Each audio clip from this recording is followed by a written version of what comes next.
Olá, seja muito bem-vindo. Hoje a gente vai mergulhar de cabeça num debate que, olha, é antigo.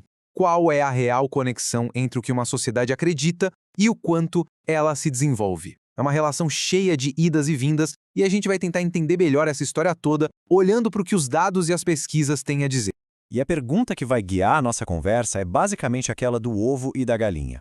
O que vem primeiro? Será que um país precisa primeiro ficar rico para só depois se tornar menos religioso? Ou será que é a mudança de mentalidade, um pensamento mais secular, que abre o caminho para a prosperidade? Vamos investigar isso juntos.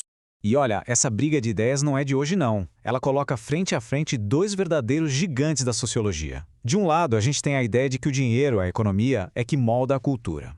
Do outro, a tese de que é a cultura, a forma de pensar, que transforma a economia. Vamos ver quem são os donos dessas ideias. E aqui estão eles, os dois lados da moeda. O francês Émile Durkheim acreditava no seguinte: conforme um país enriquece, o governo começa a cuidar das coisas que antes eram da religião, tipo educação e saúde. E aí, a fé vira um assunto mais pessoal. Já o alemão Max Weber pensava o exato oposto. Para ele, uma mudança cultural, como aquela famosa ética protestante do trabalho, foi o motor que fez a economia girar. Duas visões bem diferentes, né? Mas qual será que a história comprovou? E agora que a coisa fica interessante. Depois de muito, mas muito tempo de debate só na teoria, uma pesquisa bem recente finalmente jogou uma luz sobre essa questão centenária. Vamos dar uma olhada no que os números de verdade nos contam.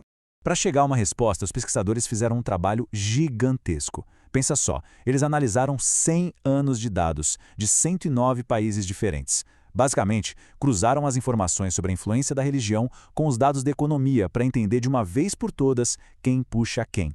É a escala desse estudo que o torna tão relevante. E a conclusão, publicada na conceituada revista Science Advances, veio alta e clara. Nas palavras dos próprios autores, a mensagem dos dados é cristalina. Primeiro, a sociedade se torna mais secular e só depois o desenvolvimento econômico vem a reboque. Isso basicamente vira a teoria do Durkheim de cabeça para baixo. E o legal dessa linha do tempo é que ela deixa tudo muito visual, né? Dá para ver direitinho. Lá nos anos 50 e 60, a curva da secularização, ou seja, da mudança de valores, começa a subir. E o crescimento econômico, o PIB, ele só começa a pegar carona nessa subida lá nos anos 70. Fica nítido que a mudança cultural veio primeiro. Beleza, então parece que o caso está encerrado. A mudança cultural puxa a economia. Só que isso leva a gente para uma pergunta talvez ainda mais importante. Ter um PIB gigante é o único sinal de que uma sociedade vai bem? Ou será que existem outras coisas para medir o que é progresso de verdade? Pois é fundamental a gente olhar para além do dinheiro. Então, vamos ampliar o nosso foco agora e ver outras métricas que mostram de fato o bem-estar e o avanço de uma população. E quando a gente faz isso, um padrão bem consistente aparece. Sociedades mais seculares tendem a se sair melhor em uma série de áreas.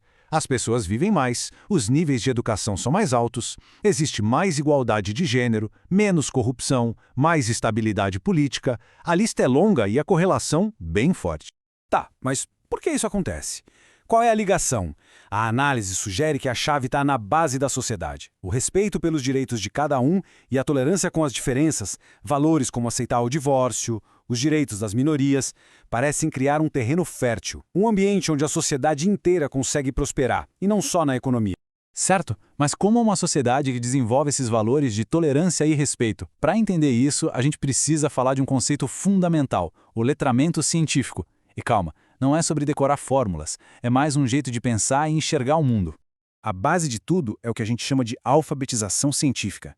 Pensa nela como se fosse o beabá da ciência. É a capacidade de entender o vocabulário básico, os conceitos principais. É essencial, claro, mas é só o ponto de partida. Já o letramento científico é um passo além. É a habilidade de pegar o conhecimento da ciência e usar ele no dia a dia. É usar essa ferramenta para entender o que acontece no mundo, para questionar uma informação, para saber se um argumento tem base em evidências e, talvez o mais importante, para participar dos debates da sociedade de forma mais qualificada. E aqui a gente vê esse ciclo super positivo. O letramento científico estimula o pensamento crítico. Com isso, as pessoas conseguem tomar decisões mais bem informadas sobre temas super complexos, tipo saúde pública ou meio ambiente. E o resultado disso, uma cidadania mais ativa e, no fim das contas, uma sociedade mais preparada para resolver seus próprios problemas. Agora, Vamos trazer toda essa discussão para o nosso contexto atual, para o mundo real, que é cheio de complexidades, né? E reconhecer as tensões que existem entre fé, ciência e o futuro que a gente está construindo. Claro que essa relação não é preto no branco. Se a gente olhar para os Estados Unidos, por exemplo, a religião não sumiu com a prosperidade. Muito pelo contrário, várias instituições religiosas se adaptaram, se modernizaram, abraçando valores de tolerância e inclusão para continuar relevantes na sociedade. Aqui no Brasil, essa tensão é bem nítida. Em 2016, por exemplo, uma fala da então futura ministra Damares Alves gerou um debate enorme. Ela disse: é o momento de a igreja ocupar a nação. É o momento de a igreja governar. Essa citação, que foi bastante repercutida, mostra como essa discussão sobre o papel da religião no governo e no espaço público está super acesa por aqui. E, no mesmo contexto, o demógrafo José Eustáquio Diniz Alves traz uma conclusão bem direta, olhando para a história. Ele afirma que simplesmente não existem exemplos de países que conseguiram se desenvolver, inovar e enriquecer com base na imposição de regras religiosas muito rígidas. E assim, a gente termina com uma reflexão. Os dados apontam para uma direção, a história nos conta uma coisa, mas a construção do futuro é sempre um processo, né? A grande pergunta que fica no ar é como a gente encontra o equilíbrio ideal entre fé, pensamento crítico e o respeito aos direitos de cada um. Como a gente faz para construir um futuro mais justo e próspero para todo mundo? A resposta, com certeza, continua em aberto. Obrigado por acompanhar esta análise.